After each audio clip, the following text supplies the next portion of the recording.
Hello दोस्तों, स्वागत है आप सबका आज की कहानी में। कहानी का शीर्षक है जब अपने ही हाथों किया अपना कैरियर बर्बाद। आज रवि अपने पापा सुधीर जी के साथ शहर जा रहा था कॉलेज में एडमिशन लेने के लिए। रवि ने अभी 12वीं कक्षा पास की ही थी, वो भी अच्छे नंबरों से, तो उसका कॉलेज में एडमिशन आसानी से हो गया था। रवि मेडिकल का स्टूडेंट था, वो डॉक्टर बनना चाहता था। आज सुधीर जी भी बहुत खुश थे क्योंकि उन्होंने बचपन से ही रवि के मन में डॉक्टर बनने का सपना डाला था। आज रवि का मेडिकल कॉलेज में एडमिशन हो गया था। रवि अपने कैरियर की पहली सीढ़ी चढ़ गया था। सुधीर जी ने खुशी खुशी कॉलेज की फीस भरी और बाकी सारी फॉर्मेलिटीज पूरी कर दी।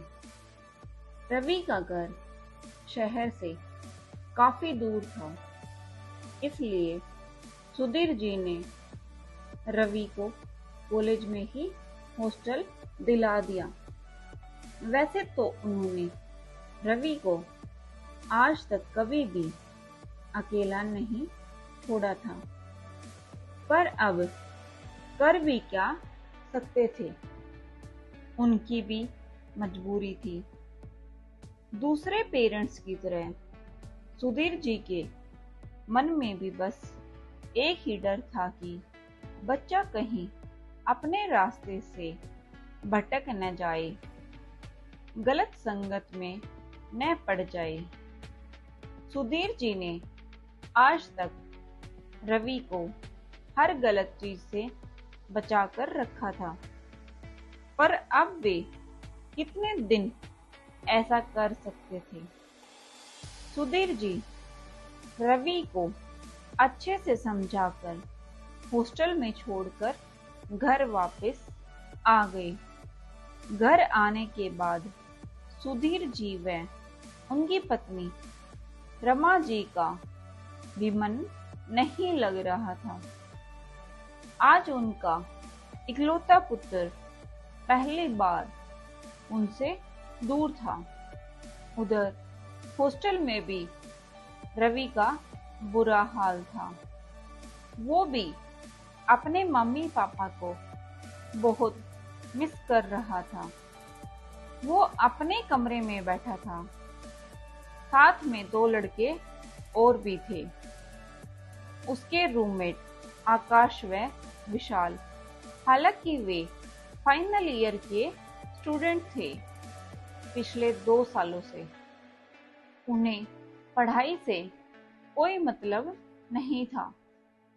रवि बैठा बैठा उन्हें देख रहा था कि इतने में खाने के लिए बुलावा आ गया।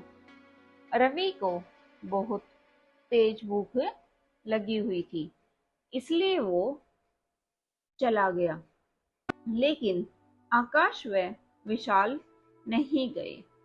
रवि खाना खाकर वापस आता है और देखता है कि वे दोनों स्मोकिंग व ड्रिंकिंग कर रहे हैं। विशाल रवि को कहता है, ले टेस्ट करके देख, लगता है तूने पहले कभी सिगरेट नहीं पी है, तुझे अच्छा लगेगा। रवि मना कर देता है और वो सो जाता है। अगले दिन रवि नहा धोकर तैयार होकर कॉलेज जाता है, अपनी क्लासेज अटेंड करता है। वो पढ़ाई में तो था ही होशियार। प्रोफेसर उससे जो भी सवाल पूछते वो तुरंत जवाब बता देता था। समय बीतता गया, अब उसका कॉलेज में मन लगने लग गया था। हॉस्टल में भी अब आकाश व विशाल से उसकी थोड़ी थोड़ी दोस्ती हो गई थी। दोस्ती ना करे तो क्या करे, वे दोनों उसके रूममेट जो ठहरे।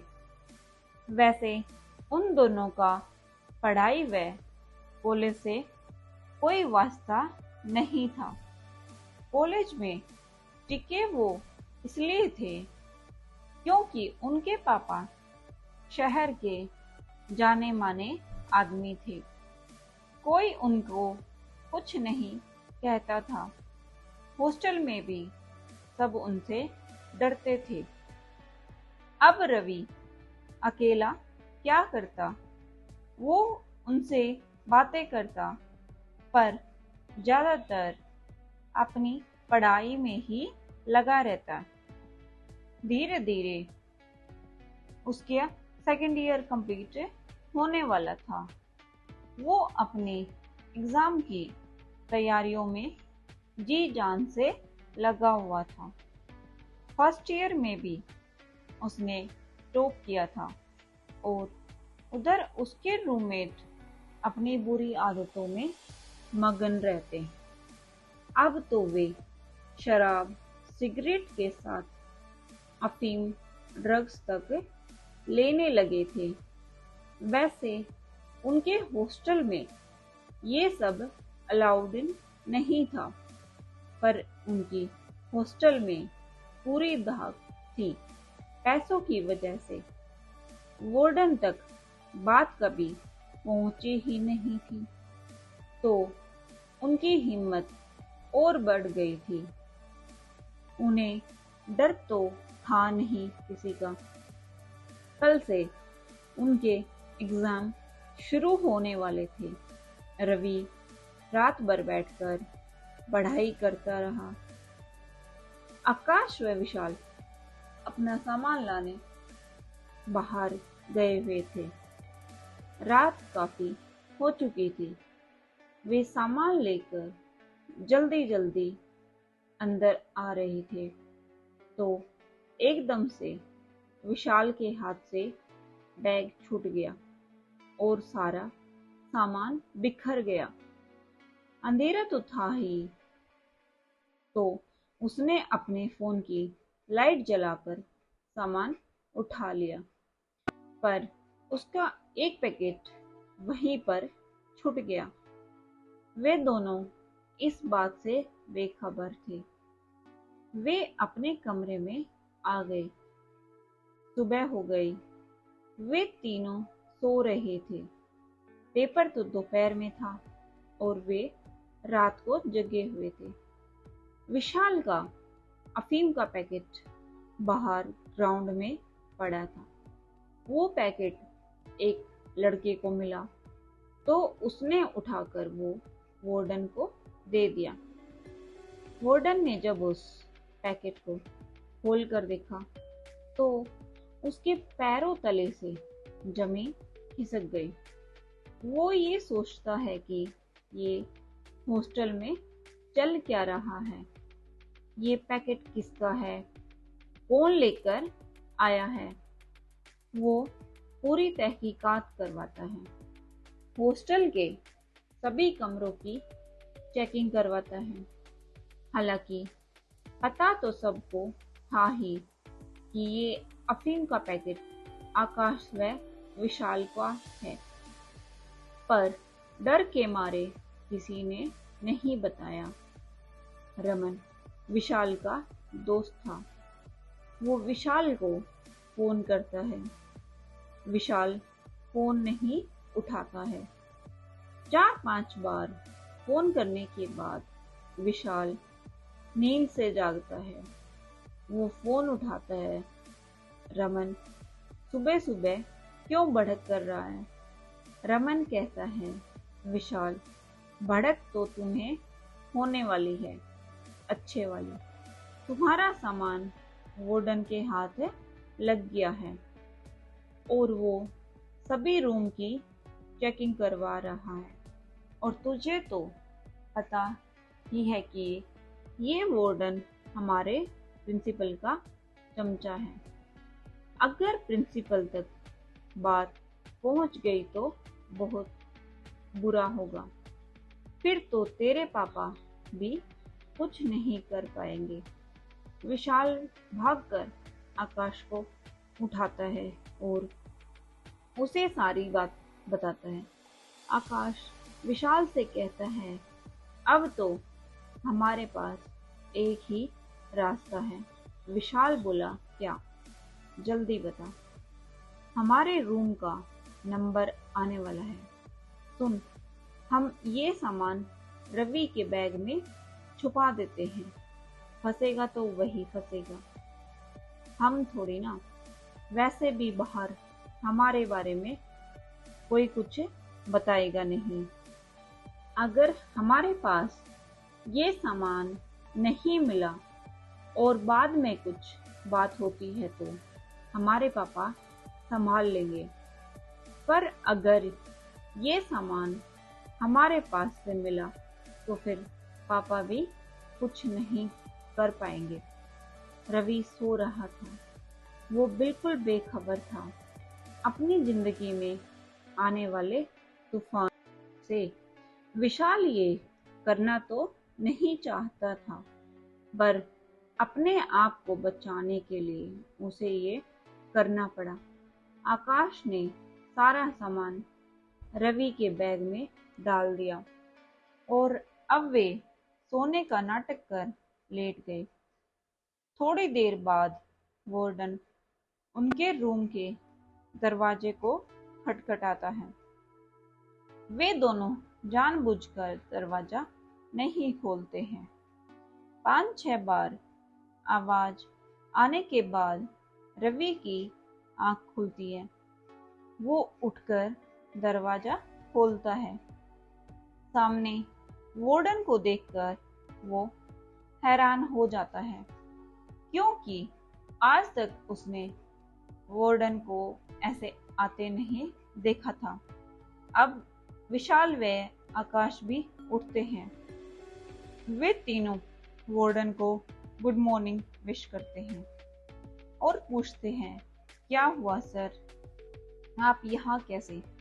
वार्डन कहता है, तुम्हारे रूम की चेकिंग करवानी है।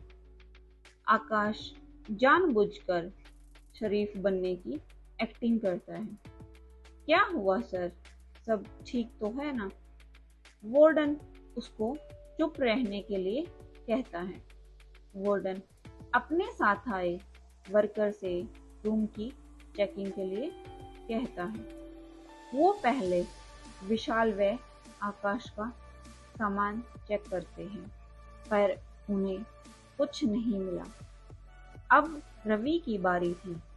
वे जैसे ही रवि का बैग खोलते हैं तो देखते हैं कि सारा सामान, अफीम, सिगरेट, शराब रवि के बैग से ही मिलते हैं। वार्डन पूछते हैं, रवि ये क्या है? तुमसे ये उम्मीद नहीं थी। हम तो तुम्हें खरा सोना समझते थे, पर तुम तो खोटा सिक्का निकले। रवि खुद हैरान था कि ये उसके साथ क्या हो रहा है। वो वार्डन को कहता है, सर ये मेरा नहीं है। मैंने आज तक इन चीजों को हाथ तक नहीं लगाया है। वो विशाल और आकाश की तरफ देखता है। वे दोनों तो बिल्कुल चुपचाप खड़े थे, जैसे उन्हें तो कुछ पता ही न हो। वार्डन वर्कर से कहता है, ये सामान उठा लो, और रवि को 1 घंटे बाद प्रिंसिपल के ऑफिस में आने की कहकर चला जाता है। प्रिंसिपल के ऑफिस में पूरी कमेटी बैठी हुई थी। रवि के पापा भी आने वाले थे। प्रिंसिपल सर रवि से पूछते हैं, रवि ये सब क्या है? तुम्हें तो सब वो शरीफ, समझदार और इंटेलिजेंट समझते थे। हमें तो पता ही नहीं था कि सबकी पीठ पीछे तुम ये सब भी करते हो। इतने में पियोन रवि के पापा को ले आते हैं। अब कमेटी को अपना निर्णय सुनाना था। रवि को पुलिस से इन्वेस्टिगेट कर दिया गया था। अगले 4 सालों तक उसे कहीं भी दाखिला नहीं मिलने वाला था। रवि ये सुनकर सबके सामने बहुत गिड़गिड़ाता है। रवि कहता है, सर ये मेरा नहीं है, मुझे खुद नहीं पता है ये मेरे बैग में कहाँ से आया। सच में मुझे नहीं पता सर, पर अब इन बातों का कोई असर नहीं होने वाला था। रवि को पुलिस से निकाल दिया गया। उसका कैरियर, उसका सपना सब खत्म हो चुका था। रवि के पापा रवि को लेकर बाहर आ जाते हैं। उन्हें अंदर से तो पता था ही कि ये किसी की साजिश है उसके बेटे के खिलाफ, पर वो कहते हैं ना कि गरीब आदमी की कौन सुनता है। इसलिए रवि के पापा ने किसी के सामने गिड़गिड़ाना उचित नहीं समझा। वे रवि को लेकर घर आ गए। रवि व खुद के टूटे सपने के साथ। आज रवि ने खुद अपने ही हाथों अपना कैरियर खत्म कर लिया था। उसे पहले से पता था कि उसके रूममेट किस टाइप की हैं, फिर भी वो उनके साथ रहता रहा और आज उन्हीं के साथ ने ही रवि का कैरियर खत्म कर दिया। अब रवि के पास रोने के सिवाय कोई रास्ता नहीं था।